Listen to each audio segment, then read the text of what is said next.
எல்லாருக்கும் வணக்கங்க. இன்னைக்கு அனிதா புஷ்பவனம் குப்புசாமி யூடியூப் சேனல்ல உங்களை எல்லாம் சந்திக்கிறதுல ரொம்ப ரொம்ப மகிழ்ச்சிங்க. நான் வழக்கமா சொல்லக்கூடியதுதான், புதுசா சப்ஸ்கிரைப் பண்றவங்க அந்த ரெட் பட்டன் இருக்கு இல்லையா, சப்ஸ்கிரைப்னு, அப்படி அதை அழுத்திட்டுங்க. அதுக்கு பக்கத்துலேயே பார்த்தீங்கன்னா பெல் ஐக்கான், அதாவது கோவில் மணி போல ஒரு ஐக்கான் காமிக்கும், அதை தொட்டு விடுங்க. அப்பதான் உங்களுடைய கவனத்திற்கு நான் எந்தெந்த பதிவுகள் இன் ஃபியூச்சர் போடுறேனோ அதெல்லாம் வந்து சேருங்க. இது தவிர பார்த்தீங்கன்னா இதுக்கு முந்தைய பதிவுகள் எல்லாம் நீங்க பார்க்கணும்னு விரும்புனீங்கன்னா, என்னுடைய இப்போ வீடியோ ஓடிக்கிட்டு இருக்குன்னா அதுக்கு ரைட் சைட்ல பார்த்தீங்கன்னா சின்னதாக ஒரு முக்கோணம் காமிக்கும். அந்த முக்கோணத்தை நீங்க தொட்டிங்கன்னா எங்களுடைய டிஸ்கிரிப்ஷன் பாக்ஸ் ஓப்பன் ஆகுங்க.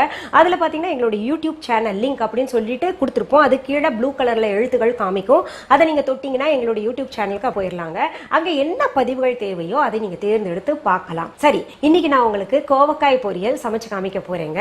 அதற்கு தேவையான பொருட்கள் முதல் என்னென்னு பார்த்துடலாம்.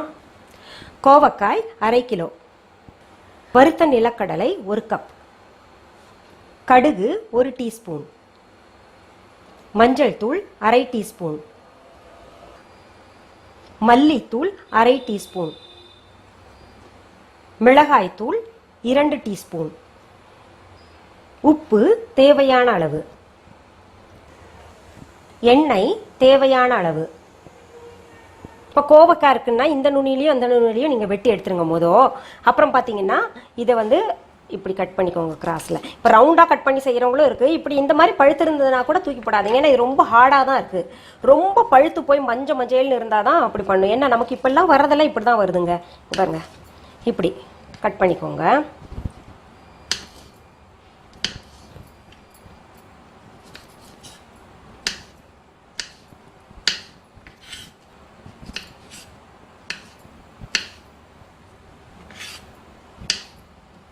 இந்த மாதிரி கட் பண்ணி வச்சது தாங்க இந்த 1/2 கிலோ. பாருங்க,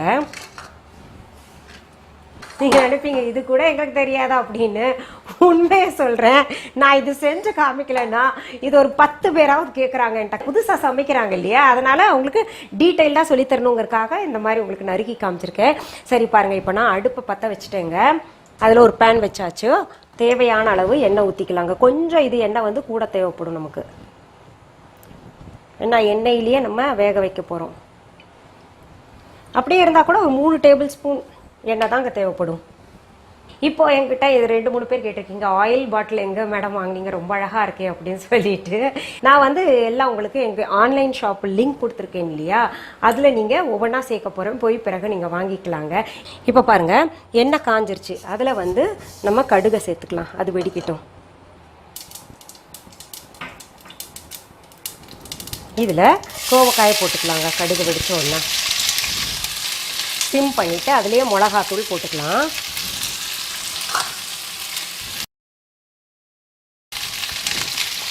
மஞ்சள் தூள் சேர்த்துக்கலாம். அடுத்தது மல்லித்தூள், சும்மா வாசனைக்காக 1/2 டீஸ்பூன் தான் சேர்த்துருக்கேன் பாருங்கள். உப்பு தேவையான போட்டுக்கலாங்க. அடுத்தது நம்ம இது கிளறிடலாம்.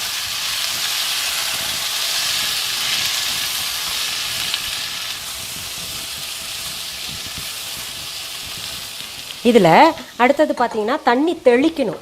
வெறும் பாருங்கள், தண்ணி இவ்வளோ எடுத்துட்டு நம்ம தெளிச்சு விடணும், அவ்வளோதான். அப்புறம் சிம் பண்ணி நம்ம வச்சிடணுங்க, கலந்து விட்டு. பாருங்கள், லிட் போட்டு மூடி வச்சிடுறேன். அது நல்லா வேகட்டும். நடுவில் நம்ம கிளறி பார்த்துக்கணும். இது இன்னொரு ஆப்ஷன் உங்களுக்கு சொல்கிறேன். இப்போ பெரிய வெங்காயமாக சும்மா ஒரு 2 பல்லு பூண்டு நசுக்கி போட்டு அதை தாளித்து செய்கிறதும் செய்யலாம். அந்த மாதிரி ஆப்ஷனும் இருக்குது. இப்போ பூண்டை பற்றி நான் சொல்லுங்க. நான் பூண்டு மிளகு குழம்பு வச்சேன்ல, கல்யாண ரசம்னு, அதில் பார்த்தீங்கன்னா ஒருத்தர் வந்து ஒரே ஆர்கியூ கமெண்ட்டில், அதான் நீங்கள் பூண்டு வந்து நான்வெஜ்ஜுன்னு சொல்கிறாங்க, நான்வெஜ் கல்யாண ரசம்னு வச்சுக்க வேண்டியதானே, எப்படி நீங்கள் கல்யாண ரசம்னு வைக்கிறீங்க அப்படின்னு ஒரே ஆர்கியூ பண்ணுறாங்க. நான் என்ன சொல்கிறேன், பூண்டு ஒரு சிலர் சாப்பிட்றீங்க, ஒரு சிலர் சாப்பிடலை. சாப்பிடாதவங்களுக்கு வந்து ஒதுங்கிற வேண்டியதானே, ஏன் ஆர்கியூ பண்ணும்? அதாவது ஆர்கியூ பண்ணிட்டு நான் சாப்பிடல நீ ஏன் சாப்பிட்ற அப்படின்ற மாதிரி ஃபோர்ஸ் பண்ணக்கூடாது இல்லையா. உங்களுக்கு பிடிக்கலன்னு நீங்கள் சாப்பிடாதீங்க. சாப்பிட்றவங்கள வந்து கம்பல் பண்ணக்கூடாது, அது வந்து நான்வெஜ் அப்படின்னு சொல்லிட்டு.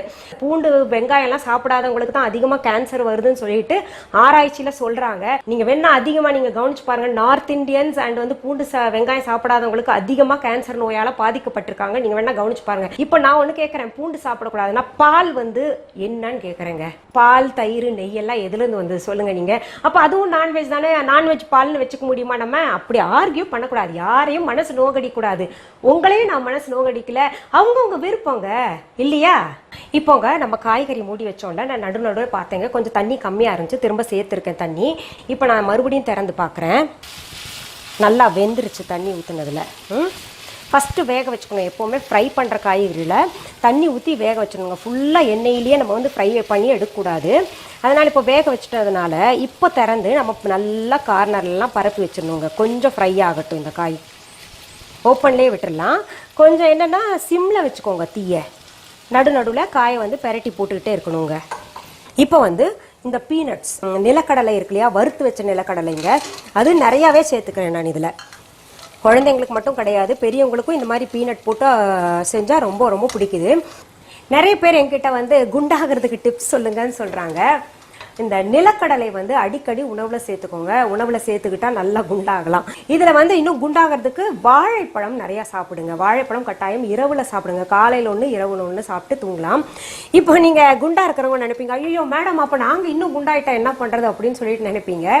ஒல்லியாக இருக்கிறவங்க இரவில் நம்ம ஃபேட் ஐட்டம்ஸ் கொஞ்சம் இந்த பீனட்டு வாழைப்பழம் எல்லாம் சாப்பிட்டு தூங்கணும்னா உடம்பு ஏறுங்க. குண்டா இருக்கிறவங்க என்ன பண்ணணும், காலையில் இல்லை மதியம் சாப்பிடணும். மதியம் சாப்பிட்டதுக்கப்புறம் நிறைய வேலை செய்வோம் இல்லையா, அந்த வேலை செய்கிறதுல இந்த கேலரிஸ் எல்லாம் பேர்ன் ஆயிருங்க. ரெண்டு வித்தியாசம் இருக்குது. சாப்பிடக்கூடாதுன்னே கிடையாது. உடம்பு இருக்கிறவங்களும் சாப்பிடலாம், உடம்பு இல்லாதவங்களும் சாப்பிடலாம். சாப்பிட்ற நேரம் தான் வித்தியாசப்படும். பாருங்க, இந்த கடலை போட்டு செஞ்சால் ரொம்ப ரொம்ப டேஸ்ட்டாக இருக்குங்க. நீங்கள் வந்து அந்த ஒரு கிண்ணத்தில் இந்த பொரியல் மட்டுமே வச்சு சாப்பிடுவீங்க, அவ்வளோ சுவையாக இருக்கும். முழுசாகவே போட்டுக்கோங்க. இதை அரைச்சிங்கன்னா என்ன ஆயிடுதுன்னா ஒரு மாதிரி வெண்ணெய் மாதிரி அதில் போயிட்டு நல்லா இல்லை, வாயிலெல்லாம் ஒட்டும்.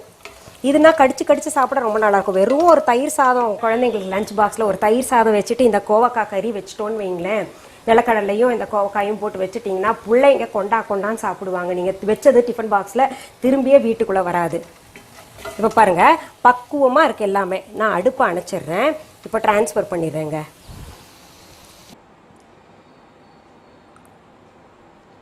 இது வந்து உங்களுக்கு பீனட் ஜாஸ்தியாக தெரிஞ்சதுன்னா நீங்கள் குறைச்சிக்கலாம். பட் எனக்கு வந்து நிறையா பீனட் போட்டு சாப்பிட்றது ரொம்ப பிடிக்கும். எங்கள் வீட்டில் பிள்ளைங்களும் அப்படி தான் சாப்பிடுவாங்க. அதனால் கொஞ்சம் கூட போட்டேங்க. டேஸ்ட் பண்ணி பார்த்துடலாமா? உப்பு சரியாக இருக்கான்னு பார்க்குறேன், வேறு ஒன்றும் இல்லை.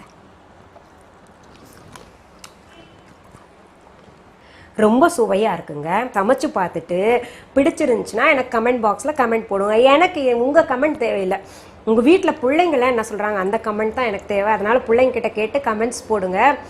ஏன்னா எனக்கு பிள்ளைங்க ரொம்ப பிடிக்கும். அவங்க சொன்னாங்கன்னா ரொம்ப சந்தோஷப்படுவேன் நான். இன்னும் இது பிடிச்சிருந்துச்சுன்னா நீங்கள் உங்கள் தெரிஞ்சவங்களுக்கெல்லாம் ஷேர் பண்ணுங்கள். மீண்டும் சந்திக்கலாமா? நன்றி, வணக்கம்.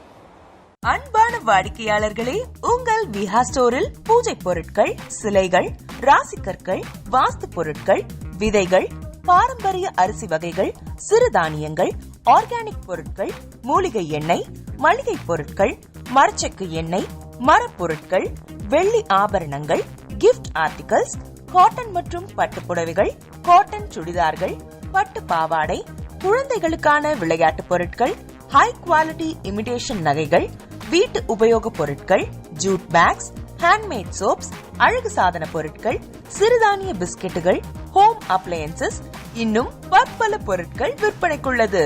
விஹா ப்ராடக்ட்களை நீங்கள் வாங்க விரும்பினால் அது எங்களுடைய viha.online வெப்சைட் மற்றும் சென்னை ராஜா அண்ணாமலைபுரத்தில் உள்ள எங்கள் விஹா ஸ்டோரில் மட்டுமே கிடைக்கும் என்பதை தெரிவித்துக் கொள்கிறோம்.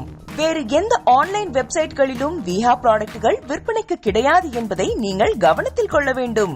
எங்கள் விஹா ஸ்டோரின் விலாசத்தை கண்டறிய கூகுள் மேப்ஸில் விஹா ஸ்டோர் என்று டைப் செய்தால் வழியை கண்டறியலாம். www.viha.online வெப்சைட்டிலும் விஹா ஸ்டோரின் அட்ரஸ் உள்ளது.